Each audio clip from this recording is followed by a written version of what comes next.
सात संगत जी, प्यार से कहना धन निरंकार जी। आज भी वही संदेश और ये इंसान को, इस मानव को चेतन भक्तों ने हर समय की तरह वही इशारा करते हुए कि जीते जी इस जीवन को संवार लिया जाए, इस सच्चाई को जानकर फिर हर पल इसी में गुजरान किया जाए। और कैसे ये कुछ भी एक, अगर हमारी उस समय में जो भी हम कर रहे हो उस पल में, तो वही बात जैसे लिविंग इन द मोमेंट की बात होती है, तो ये भक्ति भी फिर किसी समय भी जो भी कर रहे हैं वो ही अगर चीज़ में हम ये ध्यान डालते हैं इस निरंकार के एहसास द्वारा, तो वो कार्य भी भक्ति बन जाता है। कैसे एक जो आज भी प्रेरणा में सुना कि ये पहले विषय इस परमात्मा को जानने का है, और जब ये ब्रह्म ज्ञान द्वारा जान लेते हैं, ये विश्वास आ जाता है और ये मान लेते हैं, तो ये एक ही सच, एक ही परमात्मा जिसको देख भी लिया और इसमें यकीन भी हो गया, ये एक भाव, और उसके बाद फिर स्वाभाविक ही हो जाता है एक हो जाना। ये एकमिक अवस्था इस परमात्मा के साथ, इस परमात्मा की बनाई हर चीज़ के साथ। तो कैसे एक कहानी भी दासी के ध्यान में आ रही है, जहाँ एक इंसान होता है, वो बहुत ही श्रद्धा से किसी गुरु के पास जाते हैं और वहाँ वो ये बात कहते हैं कि एक बहुत समय से आ तो रहे हैं, आपके प्रवचन भी श्रवण कर रहे हैं, पर ये जीवन नहीं बदल पा रहे। एक जो आप बात करते हैं मध्य मार्ग की कि ये बैलेंस्ड लाइफ वो हो नहीं पा रहा, क्योंकि जब हर दिन के किसी भी कार्य को करते हैं तो ध्यान उसमें चला जाता है, तो ये परमात्मा की सोच ही नहीं आती इस दिल को, इस दिमाग को। और जब परमात्मा के प्रति एक ध्यान लगा लेते हैं, तो इस संसार की चीज़ों से ही अपना एक नाता तोड़ने का दिल करता है। फिर दिल करता है कि बस एकांत में ही रहें, कोई हमसे बात ना करे, हम किसी से बात ना कहें, एक अपने सारे कर्तव्यों को भी भूल जाएं, बस यही करते रहें। तो आप तो समझाते हैं कि कैसे ये बैलेंस रखना है कि दुनिया में जीना भी है, समाज परिवार की सेवा भी करनी है, और हर पल में परमात्मा को भी याद रखना है, और ये उपलब्धियों को भी प्राप्त करना है, मेहनत करनी है। और अब इस उपलब्धियों से इतनी सारी चीज़ें घर में खरीद के रखनी है, तो नज़र जहाँ जाती है एक नई डिस्ट्रैक्शन बन जाती है। तो ये अब एक मिक होना है, ये बैलेंस बनाना है, ये तो सीख लिया, पर इस पे अब एक प्रैक्टिकली जिया नहीं जा रहा। और वहीं वो समझाते हैं गुरु कि आपके घर के आसपास आपसे सबसे नज़दीक क्या दुकान है, कौन सी दुकान है, तो वो सब बताते हैं कि एक सब्ज़ी वाले हैं, वो बस बहुत अलग अलग सब्जियां रखते हैं, और अपने तराजू में वो जो भी ग्राहक आता है बताता है कितने किलो को कितनी सब्जी चाहिए, उसको तोल कर दे देते हैं। और फिर वो गुरु कहते हैं ठीक है, अब जाइए उनको ध्यान से ऑब्ज़र्व कीजिए, ये कण कण में शिक्षा है, तो यहाँ से भी आपको शिक्षा मिलेगी, आप उनके पास जाइए। और अब वो इंसान अपने पड़ोस की ही दुकान पे पूरा दिन बैठता है, देखता है कि हो तो वही रहा है जो मुझे पहले से ही पता था, कि ग्राहक आया अपना सामान ले गया और ये दुकानदार ऐसे ही तोल कर दे रहा है। और जब वो दुकान का समय हो गया और वो रात्रि घर आने का उस दुकानदार का, वहाँ पे रुक के वो एक बात पूछने की कोशिश कि मेरे गुरु ने कहा है, ये शिक्षा मुझे आपसे मिलेगी कि मैं कैसे बैलेंस लाइफस्टाइल में रहूं। तो ये आपकी क्रिया, इससे आप कैसे कर रहे हैं इसके बारे में कुछ रोशनी डालें। ये देखने में तो बहुत सिंपल काम है। तो वो इंसान समझाता है, वो दुकानदार समझाता है अब कि ये कार्य तो बस यही है कि जितने किलो का एक वज़न मैंने एक तराजू में डाला, उतने किलो की ही वो सब्ज़ी उसी दूसरे तराजू की दूसरी ओर ही रख दी। तो उससे ये बैलेंस बन जाता है, तो पता चल जाता है। और इसी से मुझे पता है कि अगर मैं 2 किलो सब्ज़ी बेच रहा हूँ तो वो अंदाज़े से नहीं है, तो मैं किसी ग्राहक को एक चीट करके उससे 4 किलो सब्ज़ी का पैसा नहीं ले पाता। वो एक बहुत ही संतुलन बना रहता है, बहुत ट्रांसपेरेंट काम होता है। ग्राहक भी देखता है ये एक ईमानदारी से ही पैसे कमा रहा हूँ। और अब ये बात, और जो हो सकता है उस इंसान को सबकॉन्शियसली तो पता भी थी, पर ये गुरु ने भेजा था तो इतनी बारीकियों से अब समझ आया। और फिर वहीं उपस्थित होके वो अपनी बात यही रखते हैं कि अब ये प्रैक्टिकल लाइफ में ये तो देख लिया कि कैसे एक वो गुण भी अंदर आ गया कि ये धोखाधड़ी ये नहीं करनी है, और साथ ही ये बैलेंस की भी वो बात दुकानदार कर गया। तो यहाँ ये तो पता चल गया कि ये बैलेंस तो ज़रूरी है, और अब बस ये इम्प्लीमेंट कैसे करूं। तो आगे से वो गुरु यही समझाते हैं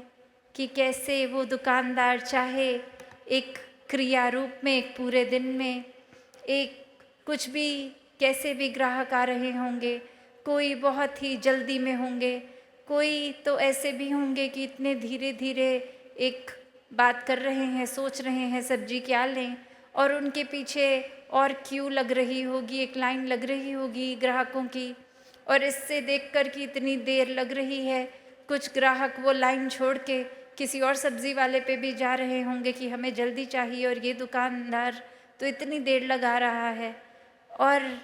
किस तरह से कोई बहुत ही खुशी के अवसर के लिए बहुत सारी सब्जियां लेके जाएगा, और कोई तो आकर कुछ पत्ते ही लेके चला जाएगा, कोई बहुत ही जल्दी में आएगा, एक हबचड़ी भी मचाएगा,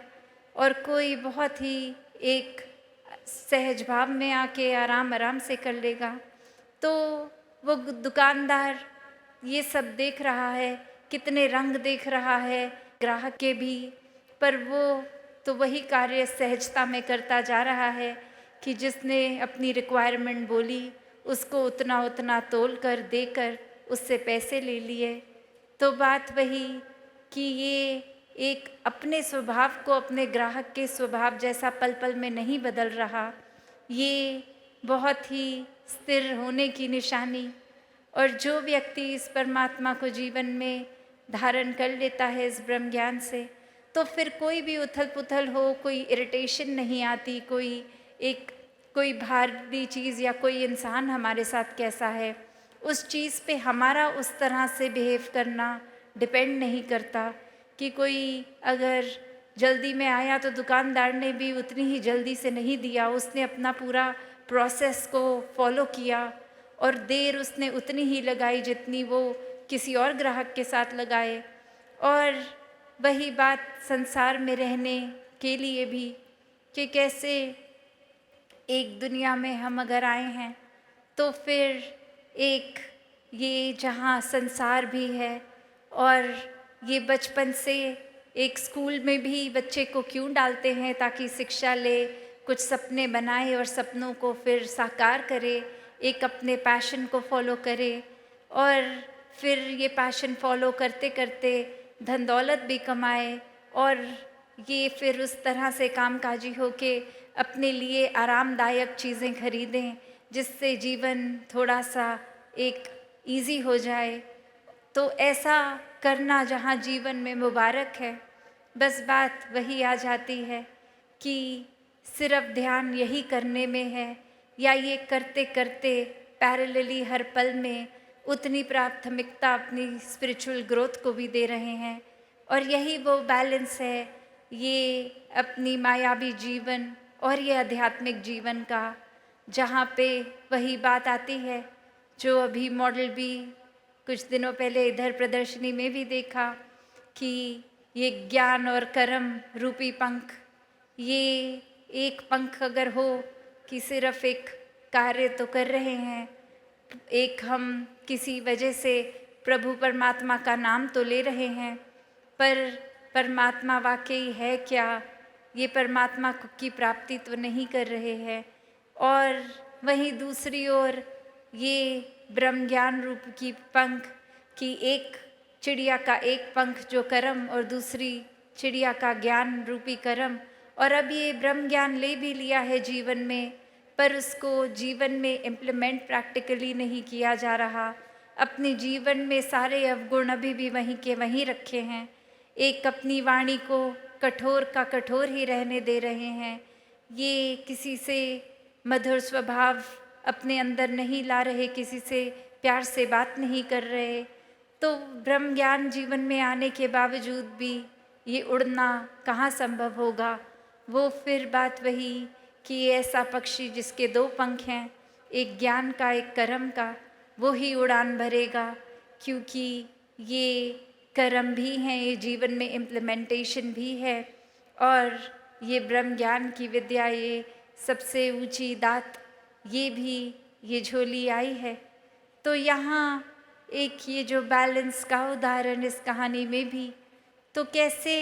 एक सुनने में तो लगता है कि एक शायद बैलेंस अचीव करना जीवन में पॉसिबल नहीं है, क्योंकि हमारा जहाँ मन ये चंचल है, एक तरफ अगर लग जाएगा, एक अगर हमने चीज़ दिमाग में बांध ली तो बस उसी ट्रैक पे उसी को ही सोचता जाएगा और एक चीज़ की इतनी एक्सट्रीम कर देगा,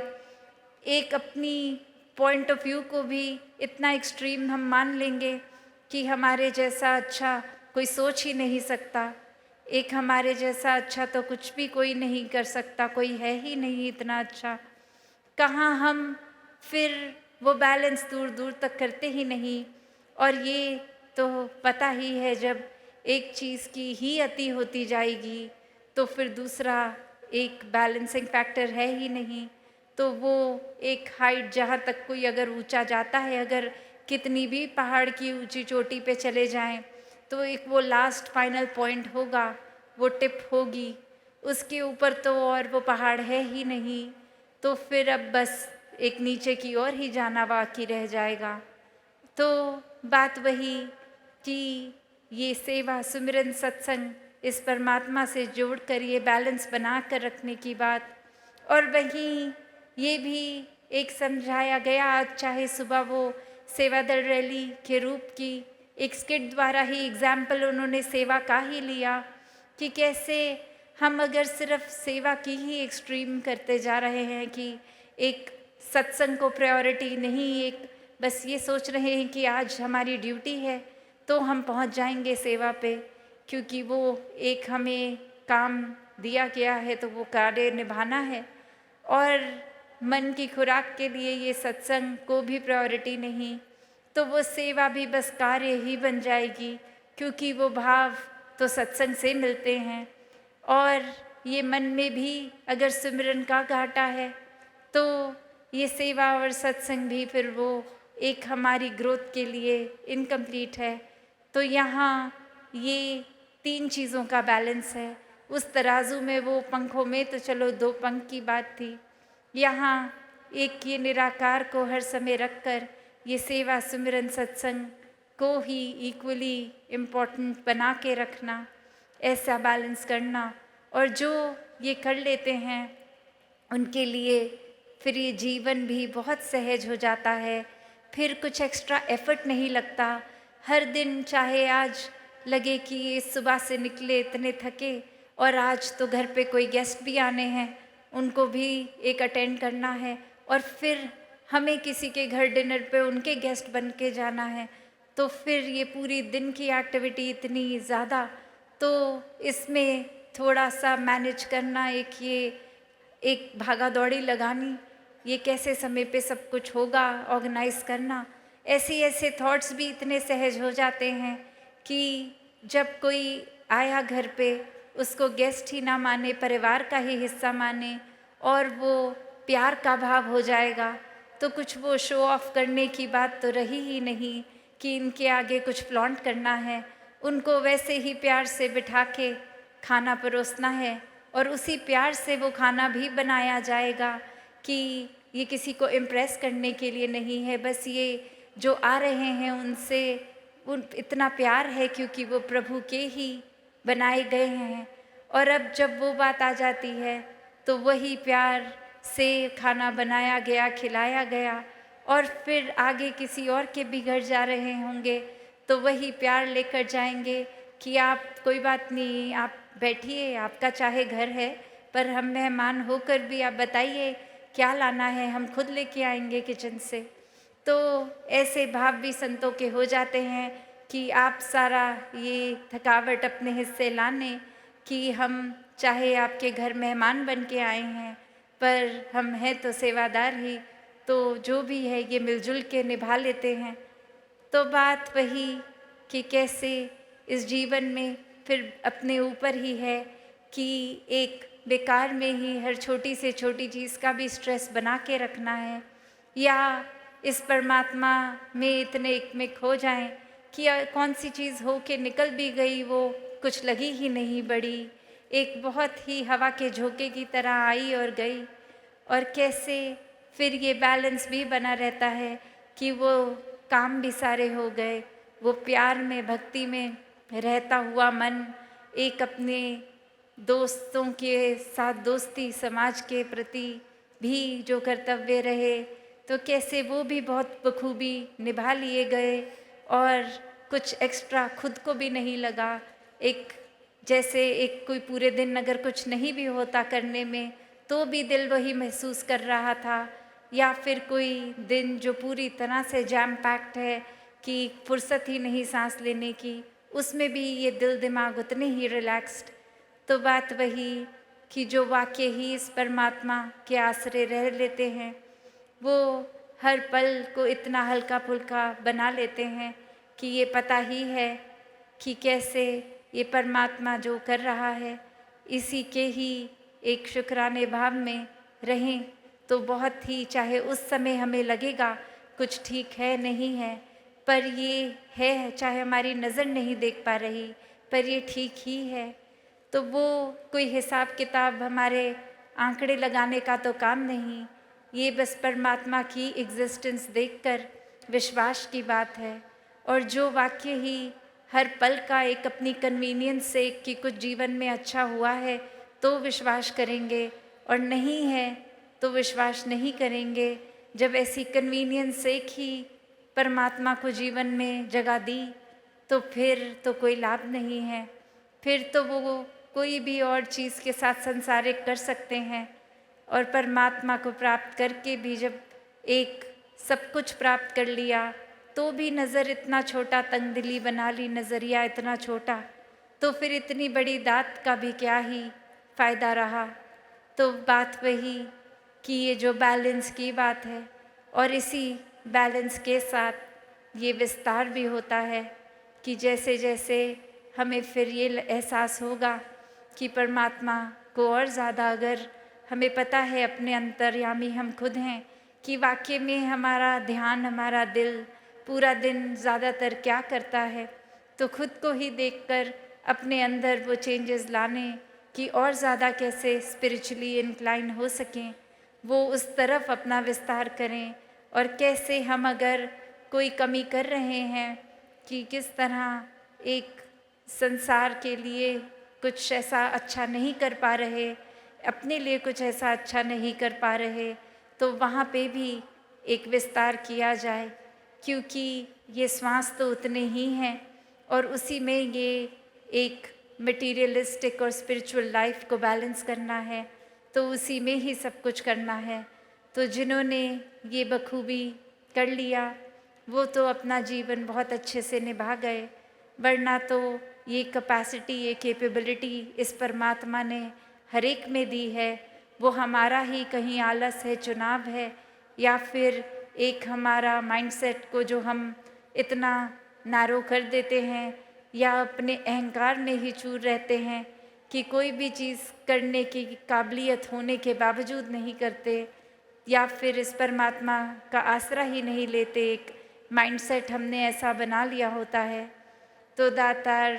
जहाँ हर किसी को अपने दर्शन इस ब्रह्म ज्ञान द्वारा कराता है, तो अगर हमने ही यहाँ जैसे अभी प्रवचनों में भी सुना कि अगर आँख हमारी बंद है तो हम वो देख ही नहीं पाएंगे जो है, तो बात वही कि ये जीते जी अपने जीवन को भक्तों ने जहाँ खुद भी संवारा है, वहाँ हर एक को संवारने की प्रेरणा दी है। और वो किस तरह संवारा जाए वो भी बताया है कि सिर्फ एक ही तरीका है, परमात्मा से जुड़कर, उसको हर समय देखकर, एक जीवन में सच को स्थापित करके ही ये एक मार्ग वाकई ही एक सच्चाई का मार्ग जो है, इस पे चल पाएंगे, हर एक के बन जाएंगे, हर एक को अपना बना लेंगे। साथ संगत जी, धन्यवाद जी।